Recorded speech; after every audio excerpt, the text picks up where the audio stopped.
We have arrived at the Hope. I need you to reroute power from our ship to the Hope's auxiliary generator. You'll have to connect me to the Hope's comm system so I can convince her central computer to enable the skip drive.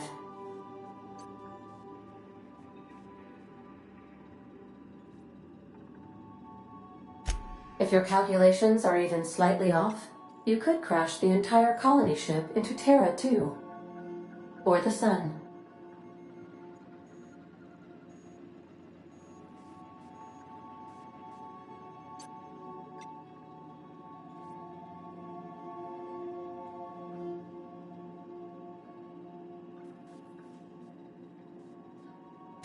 Forgetfulness can be an early warning sign of asphyxiation due to loss of pressurization. Are you breathing comfortably, Captain? I need you to reroute power from our ship to the Hope's auxiliary generator. You'll have to connect me to the Hope's comm system so I can convince her central computer to enable the skip drive.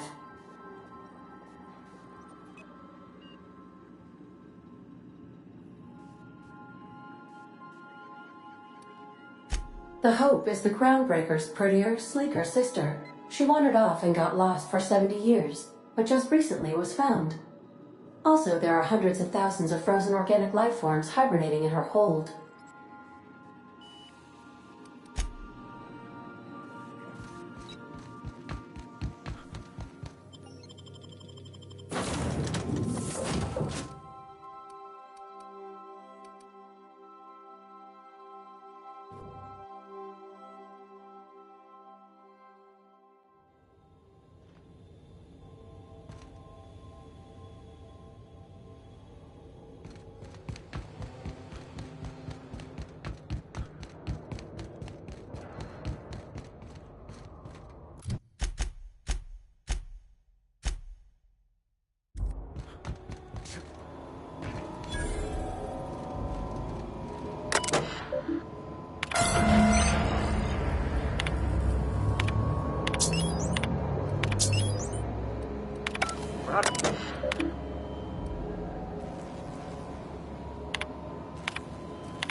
Welcome aboard, Captain.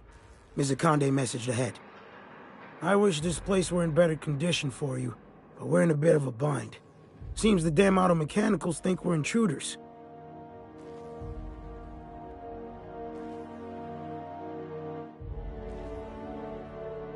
Do I look like an engineer? Alls I know is, they're shooting anyone who ain't Hope Crew. We shut off the main power, so they're disabled for now. If you go hooking your ship up, I suspect they'll recharge. And that means trigger-happy auto mechanicals. I'm not going to get in your way, but I'm also not going to send more of my staff to their deaths.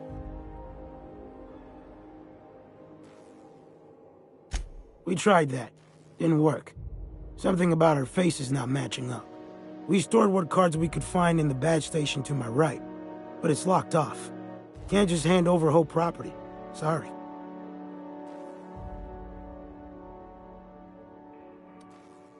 I'd heard rumors, but I never thought. So you're, what, 70-something years old? Whew. All right. I'll have someone open the door for you. Good luck.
Remember, your needs have been provided for.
Searching for unexpected area in intruder alert.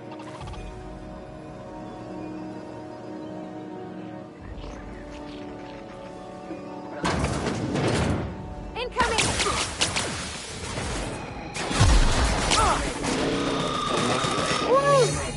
We're just getting started. Suspicious data. Investigating. Sweeping the area. Investigating. Sweeping the area. Searching for unforgiving security patrol.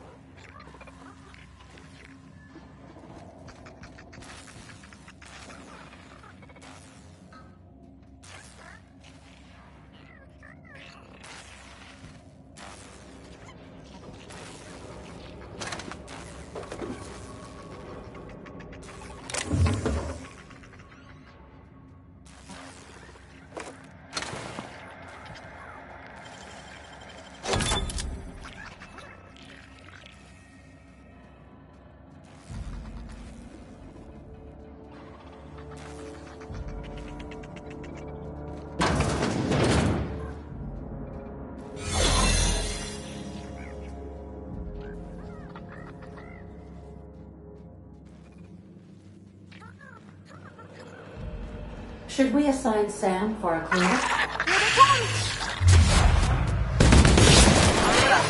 That's what you get!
Can you hear me, Captain? I have successfully integrated myself into the Hope's comm systems, and am attempting to establish contact with the Hope's more primitive processor now. Would you like me to play a mood-suitable music selection while you travel to the bridge? Oh, sorry. File not found.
Remember not to take breaks on company time.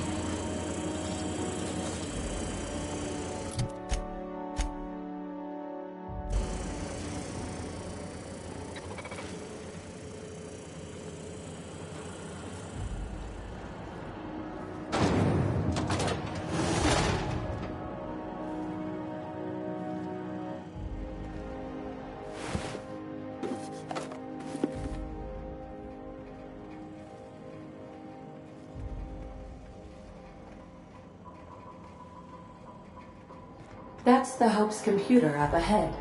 I'll admit, I am curious to wake him. Hope's so much like Groundbreaker. I knew they were sisters, but it's eerie. Like walking in another universe where we all died.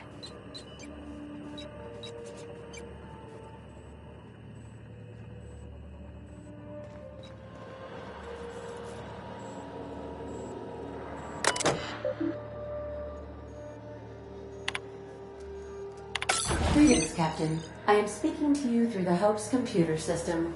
It's a rather cramped feeling, but it'll do. Certainly. You may skip the Hope to Tartarus, as you were instructed to by the adjutant.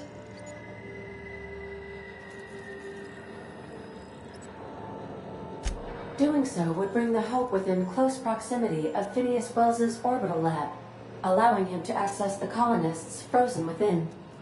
Your act would be immediately noticed across Terra 2, as the colony ship Hope abruptly enters into the planet's rings.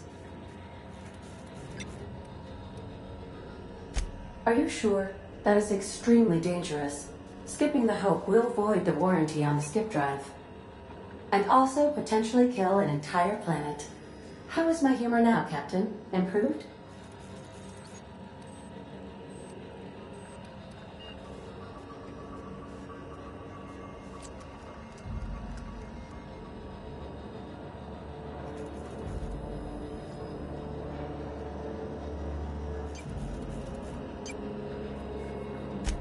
Jump-starting the skip drive.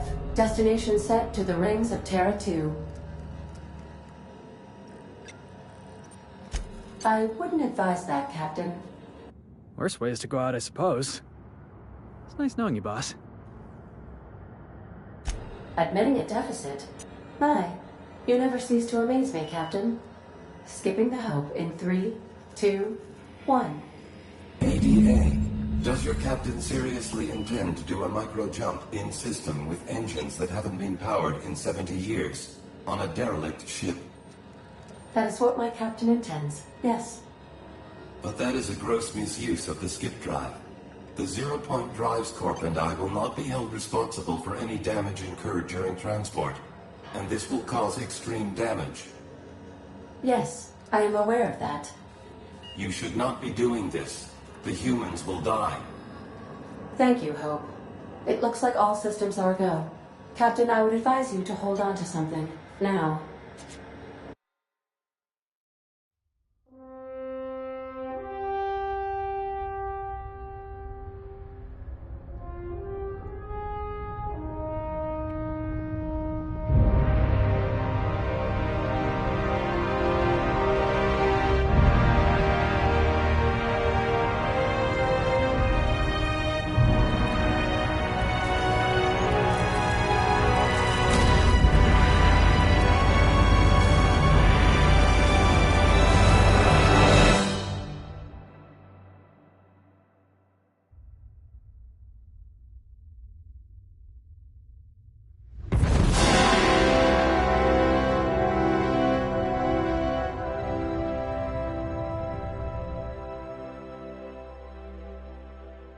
Oh, good. We are still alive and have successfully skipped into Terra 2's orbit. I reported as much to Phineas Wells, but he has not responded.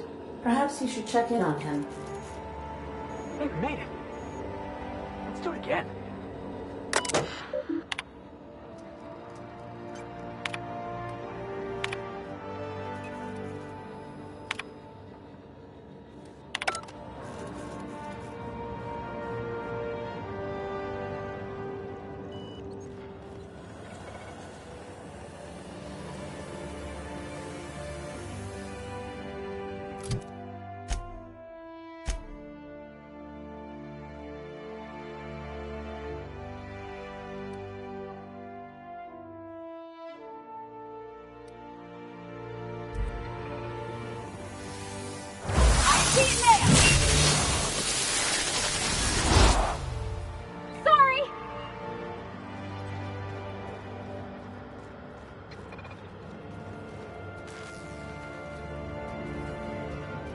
performing. I work investigating.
Captain, I am receiving a transmission from Dr. Wells.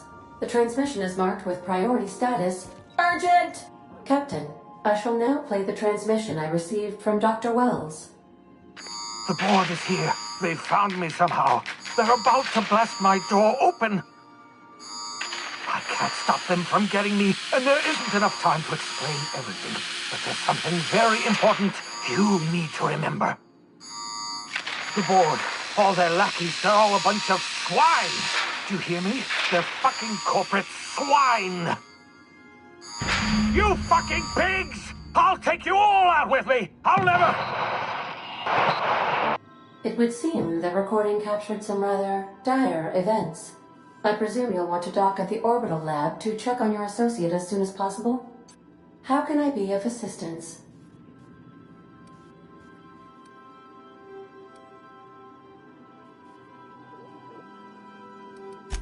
I'll be here.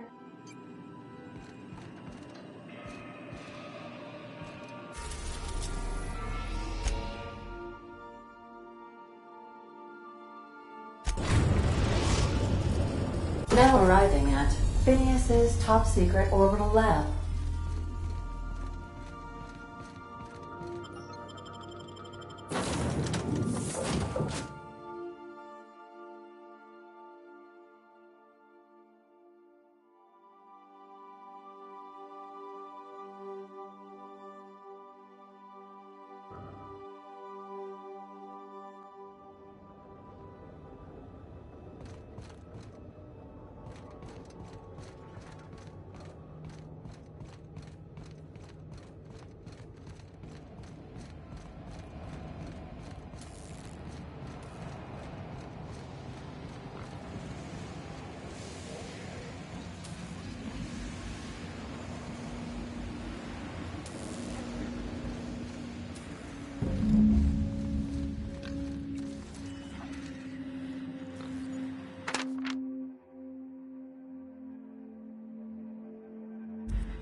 Something's not right.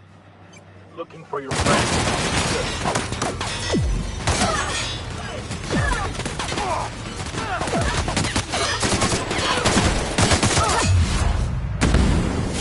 The rest of them.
That Chief Junlei sure seems well, huh?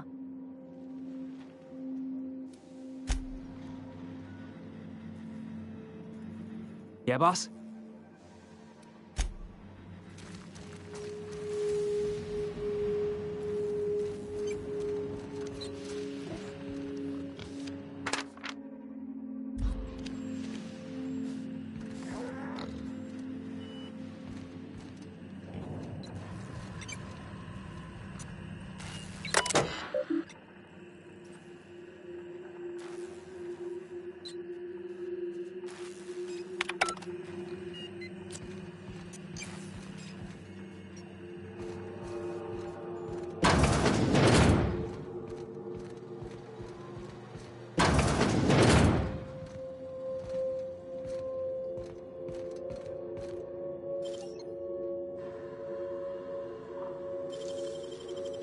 It's all in the wrist.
Captain, as it appears we may soon be embarking for a maximum security prison planet, I believe the crew would like to speak with you to, as you humans put it, air some concerns.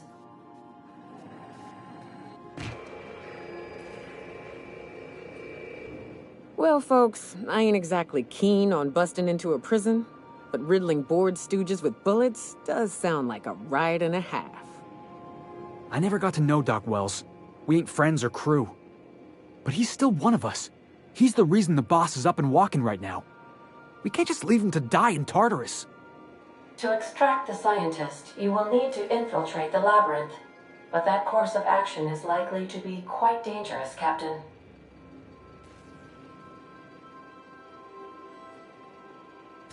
I am programmed to warn you whenever you exhibit inclinations toward risky behavior. Breaking into Tartarus will not be easy. Getting in is the simple part. It's getting out again that's the trouble. Trust me, I know. Let's just do it. Kick down some doors, grab Doc Wells, and cut a path out. We don't need a plan. We got guns. If you really mean to do this, you should see to your final affairs and close out any unfinished business. Once you sneak into Tartarus, you may be there a while. Or permanently.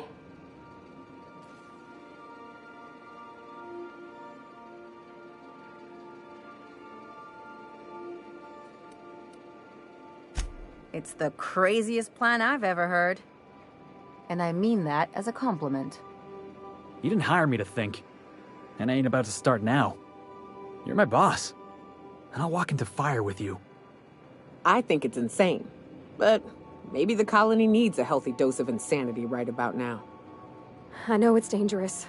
And I won't lie and say I'm not scared out of my wits. But I couldn't live with myself if we didn't do something. You're asking for more than bravery from us, Captain. But there are worse ways to go than dying for a good cause. I'm in. Let Sam get the grime out. It's what our units do best. The entire plan is a terrible idea, but I admire your bravado, Captain, which leads me to illogically believe, against the odds, that you will be successful.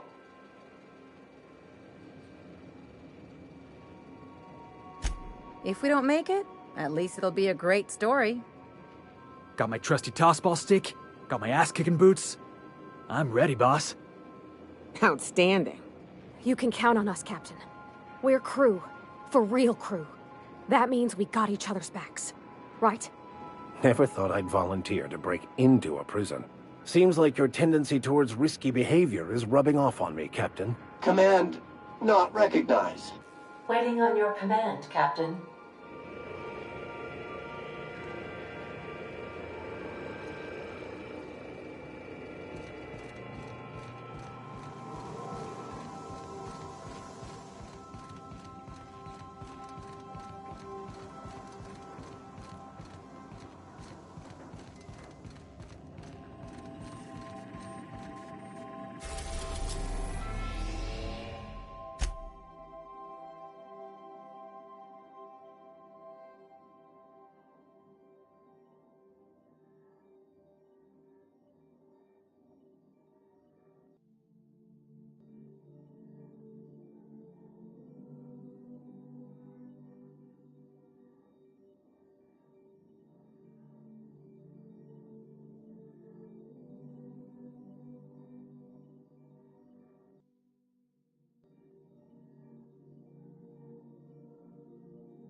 I am pleased to inform you that we have arrived at the labyrinth.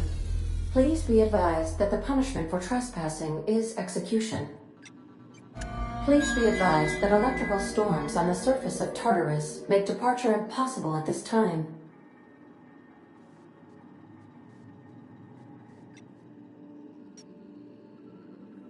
Resident count is as follows: 3,071.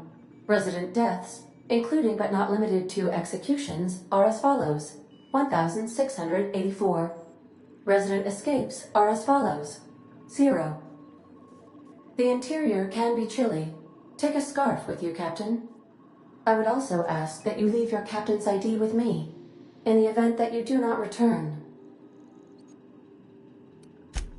I can make the assurance that I will not leave with another captain unless you do not return within 876,541,652 hours.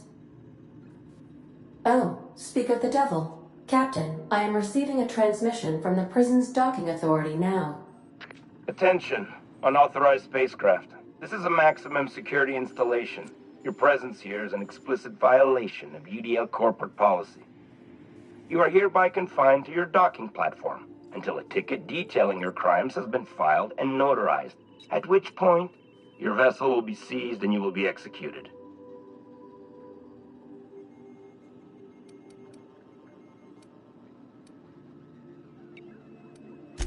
I wager it'll take a bit longer than it takes you to lose your patience and storm out of your ship looking to get shot. To be honest, that'd make my job a lot easier. You come out, we shoot you full of holes, and then everyone goes about their day worry-free. Except you. You'll be dead.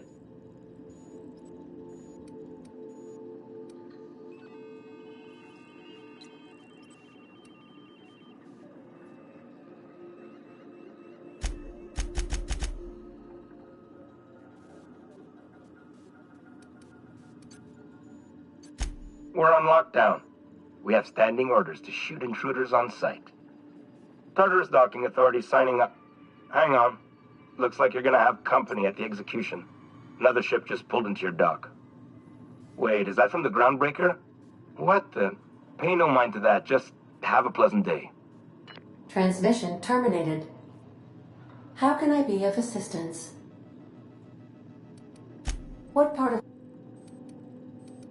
How can I be of assistance?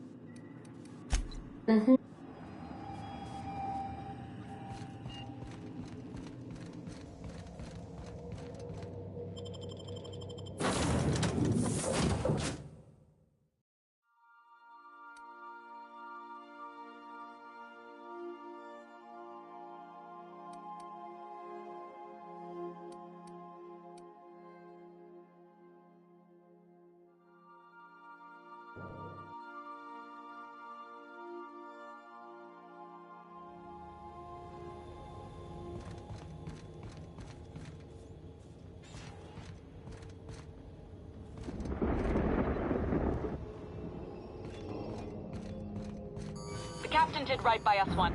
Now it's our turn. The board will never own Groundbreaker. Not while I breathe. Push on, Margot! Great. Here they come! Take it down.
Used as a prison hat for bars when it's got a storm like that guarding the gates. I've got to admit, I'm not too keen on walking into a prison. They lock me up, I'm liable to kill everyone trying to get back out.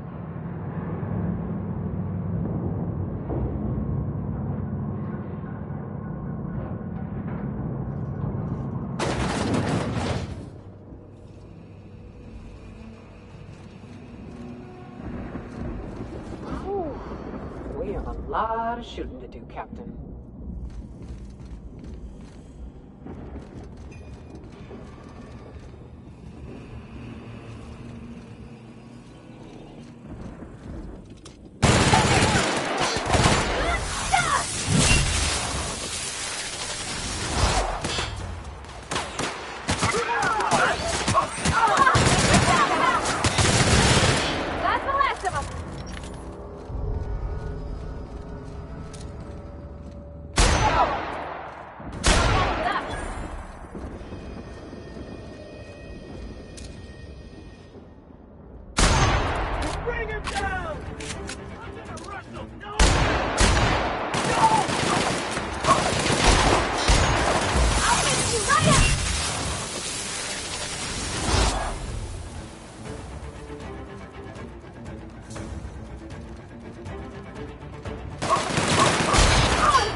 You make it look so easy.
Lord, take me. I thought the chasm outside Stellar 3 was deep. This makes me nauseous. Sorry.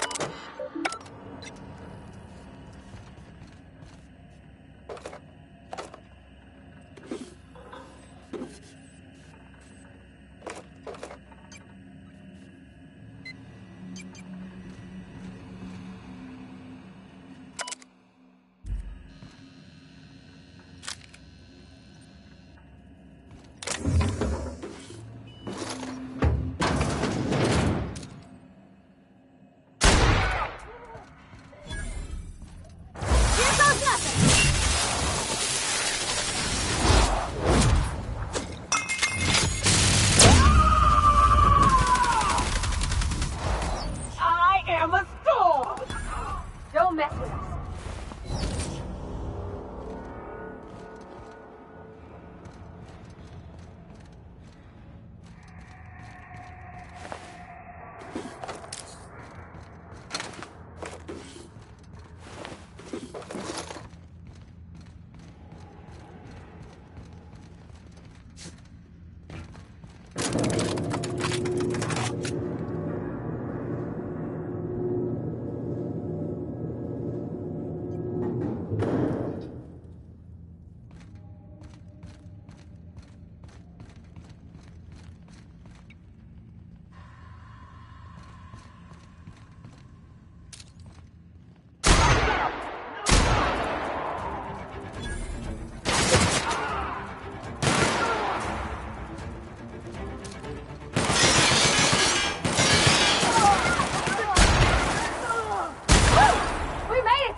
Take him down!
Here they come! Right back there! Try to hold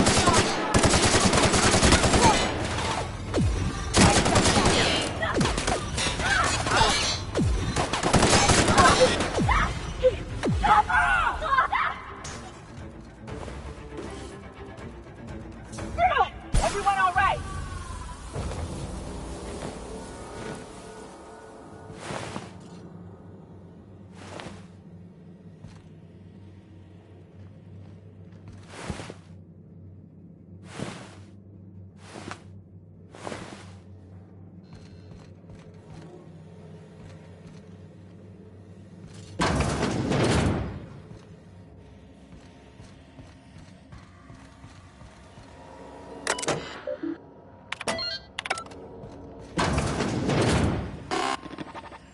Well, look who it is. I'll be damned. I was prepping the studio for our announcement, and here you are as a bonus. I had heard you'd taken a mechanic under your wing. What's the matter, girl? Couldn't find actual employment? The captain's treated me right. Better than any of you bored folk ever have. I'm exactly where I want to be. Ah, I knew I smelled Monarch when you lot walked in. The stench of sulfur, depression, and desperate bravado is unmistakable. Keep talking, and you'll be smelling iron. Ain't nobody so important I won't put a bullet in him. When you go off and get yourself shot, try to avoid taking one to the face. I'll want it recognizable to show to my citizens. My word! You've correctly identified the most recognizable man in the colony. Remarkable. It's a wonder what Phineas saw in you. Then again, he's an insane person. Thankfully, he's our insane person now. A proper company man. Yes, he is an extraordinarily obstinate fellow, isn't he? Fine, he isn't working for us per se. Semantics, he'll come around. But that's between us. As far as my adoring citizens will know, we've turned a dangerous crackpot into a working-class man. It's a miracle.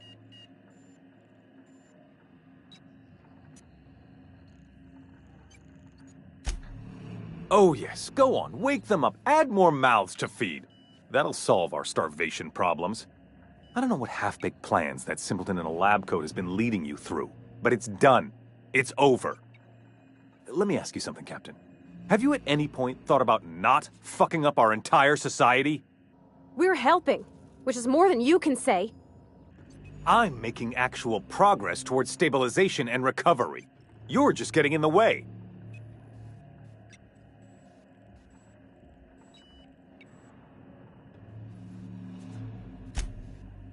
Oh, right. This coming from the psychopathic outlaw. Yes, I'll try to be more open-minded about your path of wanton dissent. We don't need your help.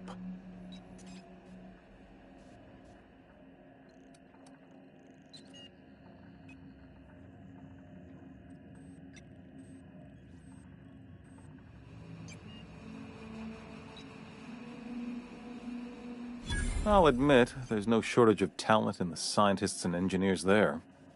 Look, I'm not an unreasonable man. If you manage to storm the castle, as it were, and make it out of here with Phineas alive, I can't exactly afford more havoc than you've already caused. Fine. If you survive, you'll need someone to sell the rest of the board on your plan.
Nice.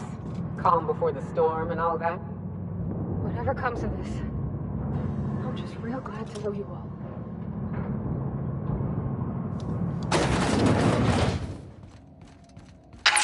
Captain, you have an uncanny talent for complicating my life.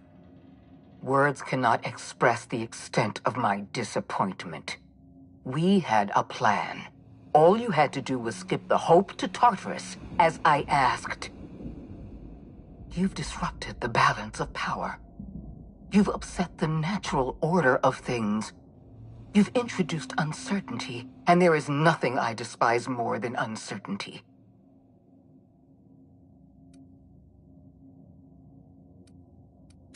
Do you imagine you're leading some grand revolutionary army? I never imagined I'd see the day the Mardettes assaulted my prison. Yet here we are. You're nothing but a rabble-rouser. I'm going to put an end to your little rebellion, and then I'm going to have you and your associates arrested.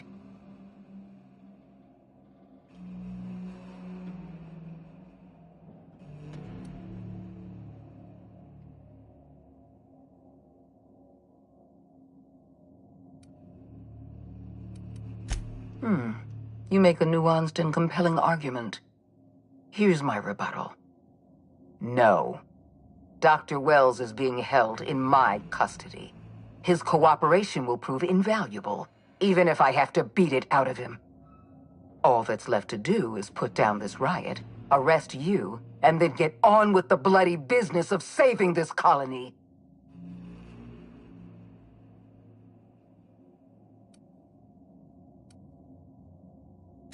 Well, that's mostly correct. You're not leaving here at all. You were one of my finest agents once. I don't want to destroy you. Turn yourself in, and I may yet show clemency.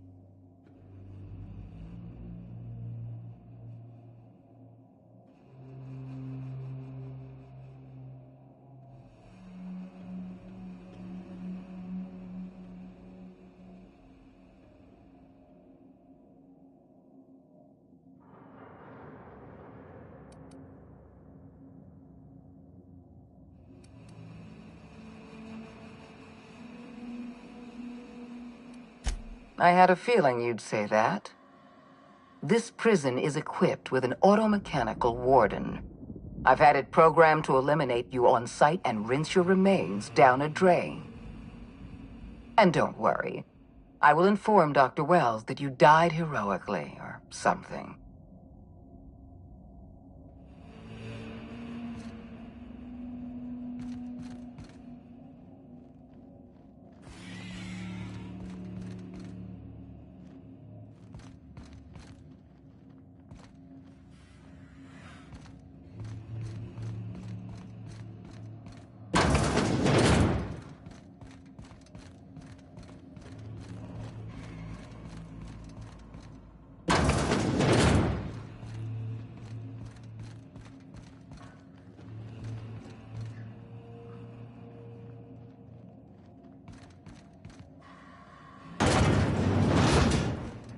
System.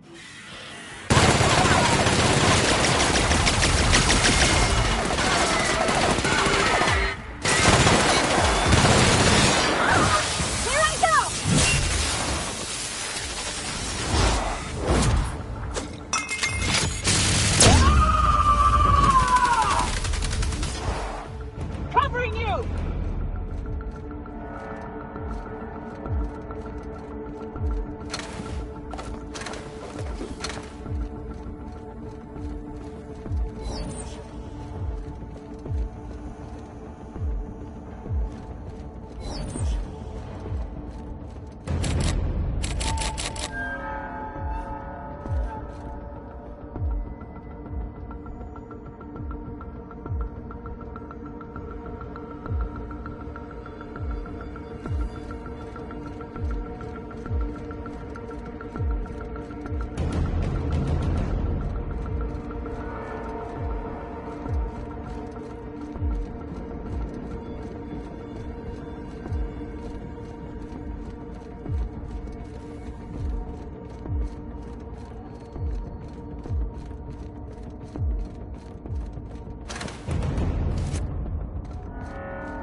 So what's the plan?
Ready when you are.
Ready when you are.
Why won't you just go? Everyone all right?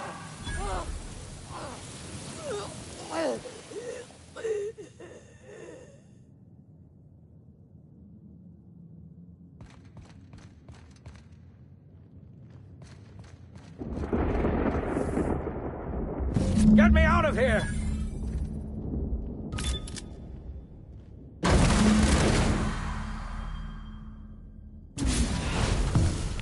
You don't know how glad I am to see you. You did the right thing. Akande was a monster. Her death was much deserved, and long overdue. And you lunatic, you broke into the board's own fortress just to rescue one doddering old man. You are absolutely out of your mind, and I can't begin to thank you enough. I'm all right, thanks to you. Akande wanted my cooperation. I'm quite sure she would have beaten it out of me if you hadn't arrived. You've broken the board's stranglehold on this colony, and you saved my life. But there's still so much we have yet to accomplish. You and I are going to have to work harder than ever to save Halcyon. I'm afraid the situation is far worse than any of us ever anticipated. Earth has gone dark. We haven't received a single message in 3 years. There's been no communication, no signals, nothing. 2 years ago, the Earth's Directorate's frigate disappeared on their way back to Earth. We don't know what they discovered when they arrived, or if they arrived at all. So we've got to make do on our own.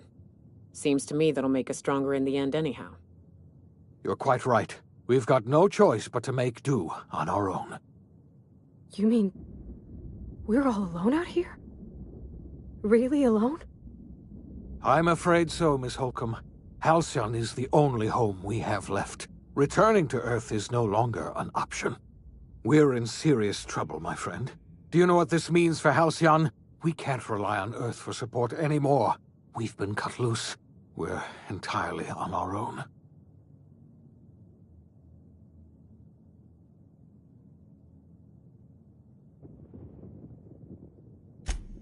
Yes, we do. You've done a marvelous thing. You've succeeded where anyone else would have failed, including me. We must begin the revival process immediately, starting with the Hope's brightest minds, and then we're going to fix this damn colony, one problem at a time. We're going to need a leader, and I can't imagine a better person for the job than you. What do you say, old friend? Will you help us?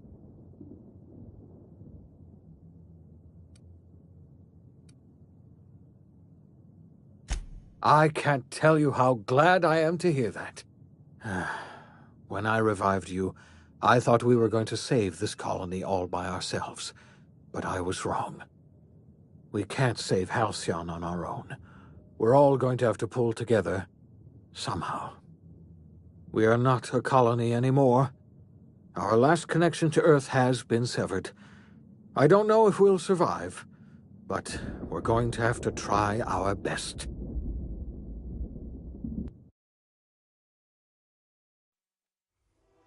The OSI teaches that everything in the universe happens according to the grand plan. But the stranger that arrived in Halcyon was an unplanned variable. From the moment he landed in Emerald Vale, his actions altered the course of history. The events on Tartarus brought about the end of the board's authority. But the board's mistakes would haunt the colony for decades to come. The damage they left behind would require the work of a generation to repair. Dr. Phineas Wells began reviving a handful of the Hope's colonists. Engineers, scientists, technicians, and intellectuals. They were among the brightest minds the Earth had ever sent out into the stars. The Hope scientists and engineers woke up in a colony descending headlong into total collapse. With no way to return to Earth, they had no choice but to band together and devote themselves to the cause of saving Halcyon. The people of Halcyon were nothing if not hardy. In the absence of the board's authority, many of the colony's settlements banded together with a single purpose in mind: survival. Life was especially hard in the years to come. Some towns dissolved by attrition and starvation, but most of them found a way to carry on. In the years to come, Halcyon was forced to reckon with its newfound freedom. The board was gone, and for better or worse, the colony was responsible for its own destiny. Left unchecked, the war on Monarch consumed both MSI and the Iconoclasts. And when the sulfur clouds settled, only stragglers from both factions remained. Some found their way to Sublight, some to Terra 2, and some lived their final years fighting for food in the wilderness. In the end, only the beasts remained. Over the years, the ruins of Edgewater caused irreversible environmental damage to the landscape of Emerald Vale, owing largely to the presence of toxic compounds in the town's building materials. As for Edgewater's former workers, their remains provided a source of nourishment for the region's fauna, leading to an explosion in the sprat population. The collapse of Edgewater left its workers bereft of any purpose in life. Most of them made their way to Adelaide Medevit's camp, hoping to ingratiate themselves into her favor. Adelaide accepted only a few to her community. The rest were turned away and likely died of starvation. Nevertheless, Adelaide's camp grew into a well-established town. Adelaide McDevitt refused to cooperate with the ongoing effort to save Halcyon from collapse. A sympathetic deserter stole a copy of her research and delivered it to the Hope's scientists. It is unclear how useful Adelaide's research was. An optimistic estimate suggests her work may have bought Halcyon another few years of survival. Adelaide would never know. She died that winter. Under the leadership of Junlei Tennyson, the Groundbreaker held firm against corporate influence. The ship's mechanical stability gave Junlei the time to educate a promising generation of engineers, schooled in her family's traditions. The future of the Groundbreaker looks promising. The rediscovery of the Hope and the abandonment of the lifetime employment program forced Byzantium to come to terms with some uncomfortable realities about the state of Halcyon. While Byzantines were reluctant to surrender the luxuries they'd grown accustomed to, the board's diminished authority gave them little choice in the matter. Nearly everyone had to learn to make do with less. Some even had to get jobs. It was a dark time indeed. Even the Gorgon asteroid, though a distant enigma to most of Halcyon, felt the aftershocks of your actions. The destroyed Adrenatime synthesizer became a symbol of the board's cruelty and a rallying point for Wells and his scientists as they sought to build a more humane, ethical Halcyon. They cleared the dead from Gorgon's laboratories and repurposed them to aid in the crucial work of solving the colony's nutrition crisis. The Gorgon Project's final explosive end was bittersweet for Olivia Ambrose. She wandered the colony's fringes alone, searching for others like her who despised the board and meant to destroy them. In time, she found Phineas Wells and his cadre of scientists, and she joined them in their efforts to save Halcyon. For a while, she even knew an uneasy peace. But for all that, Olivia found purpose in Wells' project. She was always haunted by the memory of her daughter, Minnie, who hadn't lived to see the better world they were building. She never did forgive herself for the horror her work had wrought on Halcyon, but she remembered fondly the daring captain who'd put an end to it at last. In spite of everything, the Gorgon asteroid remained a sobering reminder of the potential for progress and disaster in humanity's most ambitious efforts.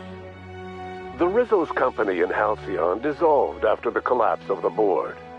Needless to say, the launch of Spectrum Brown was indefinitely delayed. A stockpile of Spectrum Brown remains buried deep beneath the ruins of the old distillery, abandoned to time and attrition. Ruth Bellamy never forgot the words you said to her. She coped with Belinda's death by committing to live in a way that would make her sister proud. When the remnants of the colony banded together, Ruth Bellamy was there to help. She devoted her remaining years and resources to saving the colony. The dissolution of the board did not mean the dissolution of the ambitions of Cedric Kincannon, the charismatic leader of Sublight Underground. Cedric offered Slug's transportation services to the newly thawed colonists and set to work ferrying resources and food wherever they were most needed. For better or worse, slug headgear became fashionable in the following years. As the board began to disintegrate, Spencer Woolrich found himself at a crossroads. Cling to what little stardom remained to him, or help usher Halcyon into its new future. To the surprise of many, perhaps himself most of all, Spencer chose the latter option. Having learned a variety of different skills in the many different roles played throughout his lengthy career, Spencer founded a radio serial dedicated to staying alive despite the odds.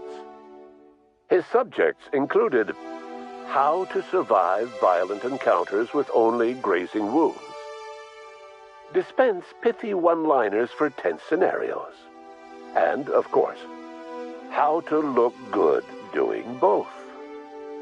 After a brief attempt at dating Helen as one person rather than two, which both Bertie and Helen found too strange, Bertie struck out on his own to try his hand at raising woolly cows.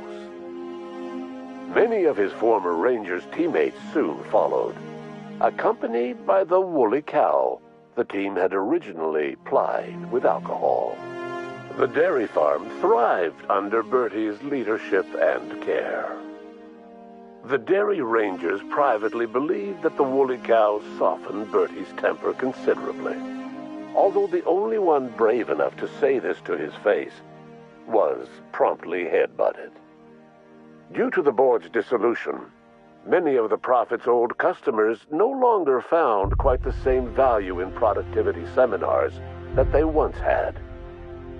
With her business drying up, the Prophet chose to take her followers down a new path. Months later, salvagers on Eridanos found clues leading them to a seemingly abandoned bunker out in the wilderness. Inside, they discovered horribly mangled corpses, sacrificed to a blood-scrawled portrait of a sprat-headed deity. The Prophet was not among the bodies. Your influence shifted Ellie's perspective. She finally admitted, albeit grudgingly, that she just might need other people. sometimes. With a steady income from the life insurance payouts, she was finally able to afford a ship of her own. She hired a small crew and flew supply missions to communities on the fringe. Some of them were even legal. Life in Halcyon was sobering for Felix Millstone. The grand revolution he dreamed of never came. There was no great awakening for the colony, no celebrations in the streets. There was only the hard, desperate work of trying to repair a broken colony. Felix never had a head for numbers, but if there was labor to be done, he was there to help. Eventually, Felix realized that the work of a revolution was done with two hands. As much as he enjoyed his adventures aboard the Unreliable, the vicar, known as Max, eventually decided that it was time to move on, to live out the life he had sought so long to create. He knew there were many in the colony who carried burdens much worse than the ones he had struggled with, and he devoted himself to easing their suffering wherever he could. He only ever took up arms again to defend the defenseless. Unshackled from a lifetime of striving and fighting the universe and himself, Vicar Maximilian de Soto was finally at peace. Once the matter with the Hope colonists was resolved, Junlei bashfully asked Parvati if she'd like to join her permanently on the Groundbreaker, and Parvati enthusiastically, if somewhat awkwardly, agreed. The stories of her adventures spread across the colony, and Parvati soon found herself the center of attention. Having served as the engineer of a renowned spacecraft, tramp freighters and wildcat miners sought her out by name, and in no time, she was a fixture in the Groundbreaker's mechanical ecosystem. She and Junlei were never far apart. Nyoka returned to Monarch to take another crack at making a permanent life for herself. She formed the Charon Group, a mercenary outfit of ragtag survivalists and wilderness experts. Anyone in need of a guide, or just looking to throw back a beer and swap stories, could find her camping on the trail or clearing an infestation. The SAM unit that accompanied you spread awareness of the product line's superior sanitation and maintenance capabilities across what was left of the colony. This led to a boost in SAM unit sales. Did you know that SAM units are the longest-lasting, toughest-acting cleaning solution in Halcyon? Minister Clark was released from house arrest, and his contact with you gave him a sense of renewed purpose and vigor. Once it became clear that no help would be coming from Earth, he threw his considerable efforts and talents into helping Halcyon manage the crisis before it. Chairman Rockwell served as the public face for the changes in Halcyon to come. Whenever you needed strings pulled or a voice to sell a policy change, Rockwell was only too happy to oblige. As for Dr. Phineas Wells, he spent his remaining years in his orbital lab. Though he was always haunted by the failures of his past, he was determined to make things right by building toward the future. Dr. Wells was able to revive many more scientists and engineers than he first expected, thanks to the additional batch of chemicals you stole from the Ministry. Wells never forgot about the human lives that were lost in acquiring these chemicals. The revival project was hard and painful work, but in the end, despite limited resources, over half the Hope's colonists were successfully revived. Even after Wells passed away, the Hope scientists and engineers worked night and day to pull Halcyon from the brink of collapse. Their efforts continue to this day, which may be reason enough for optimism. Dr. Wells laid the groundwork for the project to save the colony, but he would never live to see the fruits of his labor. He passed away a few years later. His work was carried on by the scientists and engineers he revived. Life will never be the same in Halcyon. It is widely agreed that the colony has a chance of stabilizing within a generation, owing to the hard work and determination of the surviving colonists. Recovery is a distant goal, and the path is long and uncertain. But the people of Halcyon carry on, determined as ever. And what about you, the unplanned variable in the history of Halcyon? Long after Wells passed away, you carried on his work with more energy, determination, and brilliance than he could ever muster. The years that followed were hard, but Halcyon survived by the efforts of the Hope's most promising colonists, the greatest of which was you. No one knows what's happened to Earth, and no one knows what the future has in store for Halcyon. All we know for certain is this: the name of the Unreliable and that of its intrepid captain will remain the subject of countless stories for years to come.